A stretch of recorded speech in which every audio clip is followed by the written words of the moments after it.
everybody, it's your favorite traveler in the entire world, Imani B, coming to you with part 2 of why it is that I chose to give birth abroad. What is that birthing experience is like? If you didn't watch part 1, please watch part 1. Part 1 just pretty much talks about how it is that I came to the decision in the first place to give birth to my son abroad. Yes, I was living abroad, but before I was even living abroad, there was also a major reason why I never really felt comfortable with even the thought of even having my child in a hospital in the United States. And so I think that's important. Just go ahead, watch part 1, come back here for part 2, because part 2 is really going to talk about the birthing process. So if you are coming from part 1, then you understand that my husband and I were already in Szczecin, Poland. Szczecin is in the northwest region of Poland. It's closer to Berlin and Germany than it is to anywhere else in Poland. It's literally like a train ride to Berlin. And so we got on a plane, and when I tell y'all, I was like, I was in my last trimester, so I was really big. But I really did not want them to turn me away. I didn't want the airline to turn me away. I didn't want them to say that I was, unable to fly because I was so far along in my pregnancy. So I put my coat over my belly so nobody could see what was going on under the hood, because I wanted to make sure that my child was not birthed in these United States of America. So, we got on the plane, we got to Poland. When I got to Poland, and this is a continuation of part 1, I did contact a midwife that I found. It just so happened she was on holiday in Canada at the time, but we did have correspondence via email. I was letting her know that this is how far along I am. This is the birth that I want. I did want a home birth, so I wanted to talk to her more about, her experience with home birth and, just her experience overall. And it just so happened that she was there at that time, and I just, towards the end of your pregnancy, you get extremely tired, you're exhausted, you're winded. I didn't have much energy for anything else. So researching like hospitals and things, I just didn't, that wasn't top of mind, because I was actually waiting for the midwife to get back. She was due back literally, I think the day before I actually ended up giving birth. My son was actually born about a week early. So I wasn't even expecting my son when he came. And for anybody who read my birthing story from Glamour Magazine, I'm gonna post it somewhere around here, but I wrote about my birthing story in Glamour Magazine. I actually had a medically unassisted birth. And what does that mean? A medically unassisted birth means exactly what it says. So I had a birth, it was just me, my husband, and our surroundings, okay? My son was born in the middle of our living room of our studio apartment in Szczecin, Poland, and that was our birthing story. It just so happened when I went into labor, I thought I was having Braxton Hicks. I did not actually think I was in active labor. My son is my one and only, so I've never felt labor before. I didn't know what labor felt like, but it started off, in the nighttime. I was like, okay, I'm just gonna take a shower. Unfortunately, in some areas of the world, unlike the United States, like where we have a bathtub in every single bathroom, and you know what I mean? They don't do bathtub. It's usually just a stand-in shower. So I would just sit, at the bottom of the shower and let hot water run over my belly. And I kept doing that for like a couple of hours, tried to lay down. And then finally, as the pain kept getting more intense, I realized that I was in active labor. Now, mind you, my son was due March 5th of 2017. He was born February 27th. So I was not expecting this baby to come. And for some reason in my mind, I had conjured that he was going to be late. I don't know why. And so I was not expecting to go into labor. So that's number 1. Number 2, I didn't even get a chance to have my sit down with the midwife and us go over my birthing plan or any of that stuff, because she had been out of the country. We had been corresponding via email. And like I said, I was not prepared to give birth to my son. So we go through the birthing process. I labored on a big green yoga ball. My husband and I did breathing techniques and all of those things. And 22 hours later, my son was born. Obviously, there's some middle parts in between, but to just cut down time, just to express to you all what the birthing process was abroad, like even the aftercare parts. Because I know a lot of women that birth at home, a lot of people that birth at home, and they say that they have issues in the United States in terms of like the documents and all of this other kind of stuff, because you know home births aren't supported like that. My son was extremely healthy.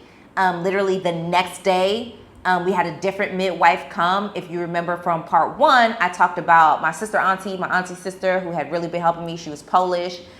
She was older, so she was that barrier to help with translation, with being able to tell me things in English and being able to, you know, translate things for us in Polish. And so the midwife came. The midwife didn't speak any English, but she got straight to work. She got out her stethoscope. She checked our son head to toe, and she pretty much kind of like said in Polish, like, wow, like, look what you all did. Because like, obviously my husband, it was just my husband and I, we're not medical professionals.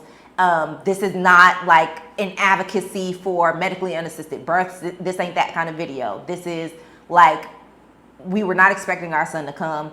We were not expecting to go into labor when we did. We were out of the country, so there were so many like moving parts, and we just went with the moment and we gave birth. And we, you know, through what it is that we knew how to do, that's what it is that we did. But we made sure that we called upon the professionals afterwards, and immediately afterwards. He was born at 2:30 in the morning, so there was nothing anybody could do like at 2:30 in the morning. However, the next day the midwife did come. She checked everything, and she marveled at the fact that she was like, wow, like, we didn't mess him up. Like, we didn't do anything wrong, you know, that kind of thing or whatever. I birthed my placenta on my own, which is a whole nother process. It almost feels like you're giving birth 2 times. And so after that, my auntie sister, she pretty much set us up with a state-of-the-art pediatrician. When I say state-of-the-art, I ain't never seen no medical office like this man's. And he was very like hippie-like. He had this like long hair and just really cool. I think he might have had on leather pants, y'all. But she set up an appointment for us, like, and it was a night appointment. It was very interesting that it was like probably like 7 o'clock at night, like the sun was down. And I was like, wow, to see like a medical office open at this time of night. And there were people in there there were a bunch of people in there waiting. And he got out his equipment and he did an ultrasound on our son's like brain, his insides, like checked everything. And just like the midwife, he was like, okay, wow, like y'all did the dang thing. Like, he's perfectly healthy, like everything is good, etc., etc. And pretty much gave us like the clear sign, like, your son is good to go. And when I tell y'all, every single bit of our birthing experience cost us $0. We paid nothing to give birth to our son. Now, obviously, we had a medically unassisted birth in the middle of the living room, so that don't cost nothing. But even the aftercare appointments, I had a gynecological appointment with a pediatrician. They found me, because I'm a Muslim woman, they found me the only Muslim gynecologist in the whole dang town. And because he was a man, he had an assistant do all of my checkups. It was the most amazing thing. They were very intentional with how it is that they treated us. And I got my internal exam to make sure there was nothing left, you know, there or whatever, nothing left in my placenta, that everything was okay with me. Got a clean bill of health, $0. The pediatrician, $0. The midwife, $0. We paid absolutely nothing to give birth and to get our aftercare appointments in Szczecin. And in addition to that,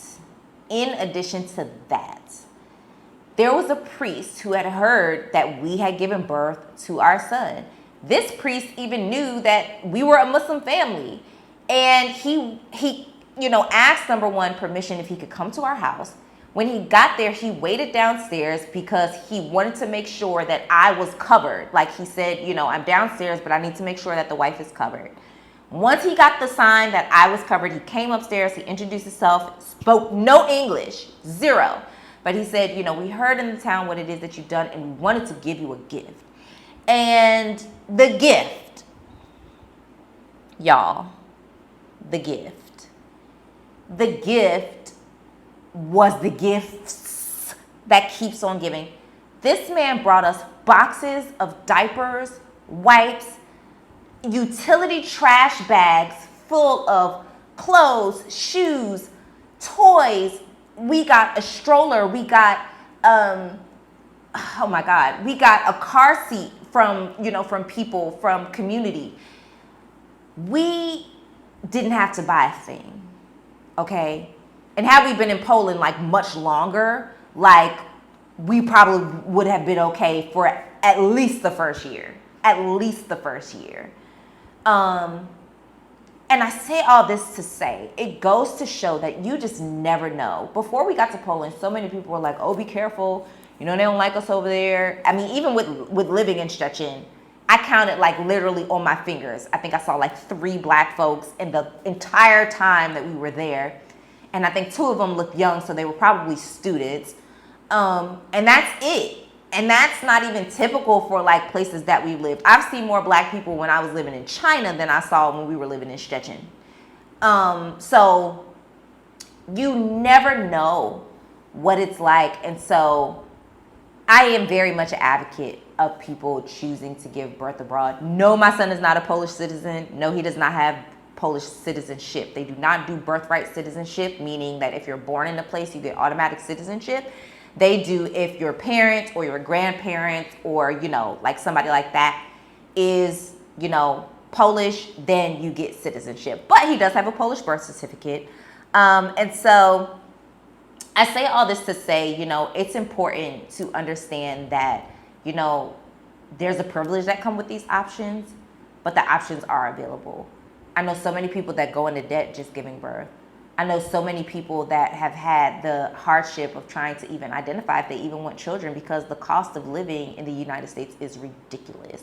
And then you add a dependent onto that, meaning that you have to make double or triple what it is that you would normally need just to support yourself and have to feed, clothe, and take care of a little person.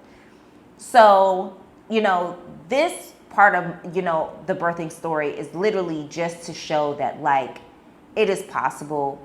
Don't allow anybody to scare you out of making a decision that you feel like is truly best for you, best for your health, best for your mental, best for your body. However it goes, whether there's legislation involved or not. Don't allow somebody to tell you what it is that you can do. Especially if they're not providing you with the tools that you need to be your best self. And I think that that's pretty much the bulk of my experience of birthing abroad, is that I was allowed to be my best self throughout the whole experience. I wasn't treated a certain way because, we birthed our son in the middle of the living room. I wasn't treated a certain way because I was black. I wasn't treated a certain way because I was Muslim. I was giving the utmost respect and the utmost care immediately because they knew that they need this assistance. They need to make sure that this baby is healthy. They need to make sure that the mom is healthy. And in addition to that, they wanted to make sure that they knew that we were community. We were a part of their community, even as foreigners, even as people that immigrated from one area of the world to that area of the world. They wanted us to feel like you are community. We got you. And I think that that's the most important thing when it comes to being an expat, is putting yourself in communities and being an active part of the community, because people will show you that they love when you're an active part of the community versus somebody who is trying to come and run and take over things. And so I hope just, this fast interpretation from part 1 and part 2 of my birthing story abroad really helps any of you with any decisions that you're looking to make, whether it's moving abroad by yourself, moving abroad with a spouse, moving abroad with children, giving birth abroad, any of those things. Understand that the decision is solely up to you. Don't allow anybody to make you feel bad about it. Don't allow anybody to make you second guess your decision. Go with that intuitive nature, that intuitive spirit. And I can only say that it was the best decision for me, for my husband, and for our son. So I hope you could click the subscribe button. I hope you click the subscribe button. I hope you hit that bell. I will continue to do more videos. I'm back. I'm officially back on YouTube. Feel free to comment. Feel free to hit me up on TikTok, on Instagram. Those are my 3 platforms here: TikTok, Instagram, and interchangeably. Say hello. If you have any questions about the journey of birthing abroad, please do not hesitate. Don't hit me up on Instagram because it's really hard to get through all of those message requests, but try to find some other way to hit me up. Thank you all for listening, and I will see you next week.